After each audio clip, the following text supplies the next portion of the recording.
between the Tigris and the Euphrates rivers. Whenever wild animals threatened the people, he protected them with his power.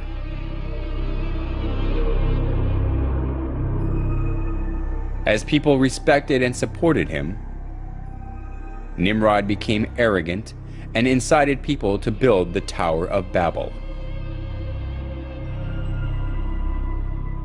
Come, let us build a tower that reaches to the heavens. Let us make a name for ourselves and not be scattered over the face of the whole earth. Such deeds of Nimrod that were against God has continued even after Nimrod had died. Semiramis, Nimrod's wife, insisted that Nimrod became the sun god. She cut Nimrod's dead body into pieces and sent them to each tribe of Babylon. People regarded the place where a part of Nimrod was buried as sacred.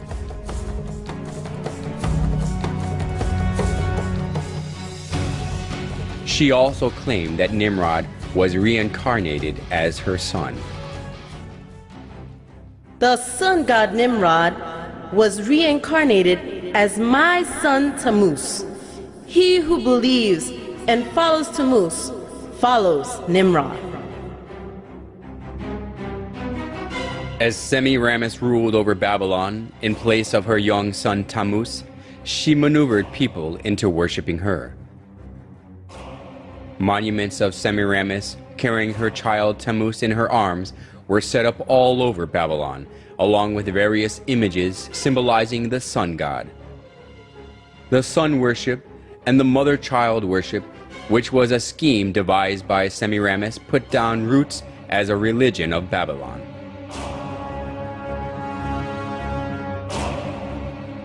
Idolatry stemmed from Babylon, spread to many countries after the Tower of Babel collapsed. It is because when the Babylonians were scattered over the whole world, they brought the sun worship and the mother-child worship. The sun worship and the mother-child worship were assimilated into the cultures and religions of many countries, and they came to have various forms and names.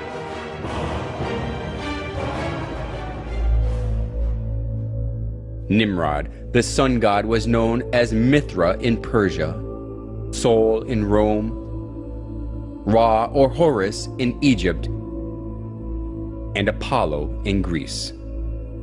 Semiramis and Tammuz, who were the start of the mother-child worship, was called Isis and Horus, Venus and Dionysus, Diana and Attis, and Astaroth and Tammuz, respectively.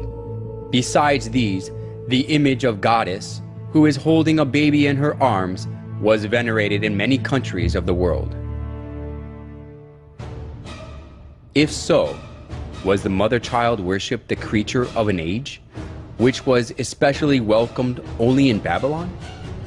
Surprisingly, the mother-child worship of Babylon has been passed down through the thousands of years and still exists today.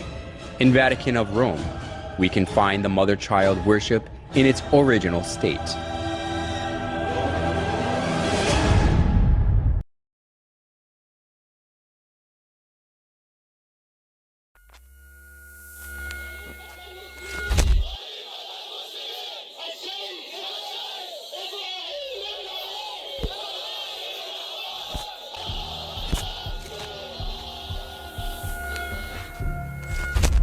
The newest terrorist organization, known as ISIS, is overtaking al-Qaeda's reign as public enemy #1. Sunni Islamic militants are unleashing brutality and bloodshed in Iraq.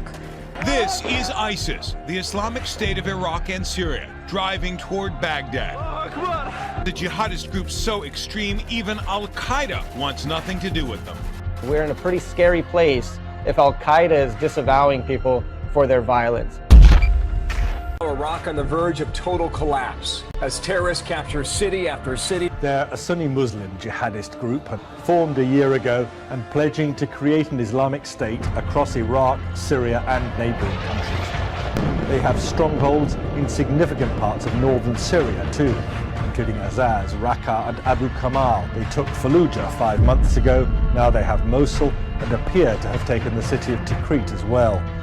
but their ambitions go far wider, to create a Muslim caliphate, a single Islamic state, to include not just Jordan and Palestinian territories, but Israel too, and much of North Africa, if jihad makes progress there as well.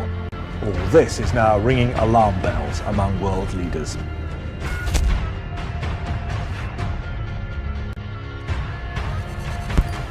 Not to be disputed, the legitimacy of ISIS's gruesome behavior.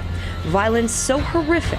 From beheadings to forced amputations, it's one of the most extreme groups in the region. Too extreme even for Al-Qaeda, which formally rejected them earlier this year.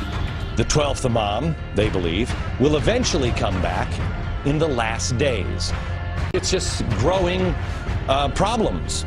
It's chaos. It's war. But once that ends, the infidels will have been defeated, and the mullahs will rule over a peaceful Islamic world. Ahmadinejad and the leader of the Muslim Brotherhood believe that they can hasten the return of the 12th Imam, or Mahdi. For the 12th Imam to return and bring an Islamic paradise, you have to have chaos. Lots and lots of bloodshed. ISIS have crucified a man in Syria. The UN has confirmed that militant Islamist group ISIS has ordered all women and girls in Mosul to undergo female genital mutilation. Females between the ages of 11 and 46. Pure, unadulterated, unequivocated evil. A video that was shot by Muslims, all members of ISIS in Syria, and they are filming the heads of their victims on poles. The heads are on poles. This is something that came from the ancient world. I mean, it's something the pagans would do back in the day. We watch horrific images of Christians being beheaded, slaughtered, their throats slit, absolutely mowed down, shot in the back of the head. Everything is going on, and still there's this suspension of belief that that would ever come here. This is the prophetic word of God for the last days out of Matthew chapter 10. Their goal is, like I said, a religious cleansing. And they're talking about doing it not just in the Middle East. Am I correct about that? Well, I think it would be naive to assume that they would stop with just Iraq and Syria and some of these other countries. I'm sure there's a bigger plan there. It is, in fact, a genocide that's going on. Thousands of Christians are being killed or forced to flee from their homes. The now notorious Al-Qaeda breakaway group known as the Islamic State of Iraq and Syria, or ISIS, have declared the creation of an Islamist state. And let's be clear here, ISIS does not just threaten the region, it also threatens the U.S. We know that ISIS is planning and aspires to carry out attacks on the U.S. homeland. The next 9/11 is in the making. But anyway, we're going to get into the significance of all what's going on here. And this is where they're occupying now. Now, if you notice, this is Iraq area, all the areas that they're occupying there, Jordan and such. And here's actually the map here. Syria, Iraq, and this was also used to be Babylon back in the Bible days. And ISIS is seizing control of the whole area. And it's not a coincidence it's called ISIS.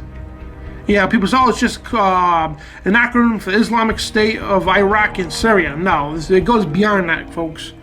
And as you can see, this is an old Babylonian map of Babylon. Now look at the Syria, Iraq, same area where Babylon, the Babylonian Empire ruled, happens to be, not coincidental, the same area that ISIS is actually taking over. It's not a coincidence why they're called ISIS either. And again, if you look at the maps here, here's Iraq, today's map of Iraq and Syria and such, and this is where ISIS is occupying. And now let's look at the Babylonian Empire of 600 BC. It's not a coincidence, folks. And ISIS, also known as, she's the queen goddess. Her name is also Semiramis. So Isis, an Egyptian, and Semiramis, she was a queen goddess and ruler of Babylon. And there was the Tower of Babylon there that her husband built, which was Nimrod. And Nimrod here, you see Nimrod, which is also, they call him Osiris in Egyptianology. So you got Nimrod, Isis, Nimrod, Semiramis, and Tammuz, I'm sorry. And the Egyptians' names are Osiris, Isis, and Horus, the sun god. Now, this is all Egyptianology. Also, they were the rulers of Babylon. And after Nimrod died here, this is when Tammuz was supposedly reborn out of his phallic symbol. Long story with that, but I mean, just study Egyptianology to know what we're talking about here. But anyway, long story short, these are the rulers of Babylon. And the reason why he's always depicted green for, especially in Masonry and high levels of the occult, Nimrod or Osiris, whatever you want to call him, he's always depicted as green. And these folks, these are the kings of all the Eastern religions out there. Every Eastern religion in the world, they have different names for the gods and goddesses. But they're all actually this person, because when Babylon fell, let me just go back to the map here. When Babylon fell, all the nations split up. The angels with the tongues and all that split all the nations up, and they took splinters of the old Babylonian religion to their the cultures there when the tower fell. And all those Eastern gods and goddesses are actually these three here: the sun god Horus, the star Sirius, the Pleiades and Orion. That's where the Masons and Illuminati build their structures in depiction of. And Isis here.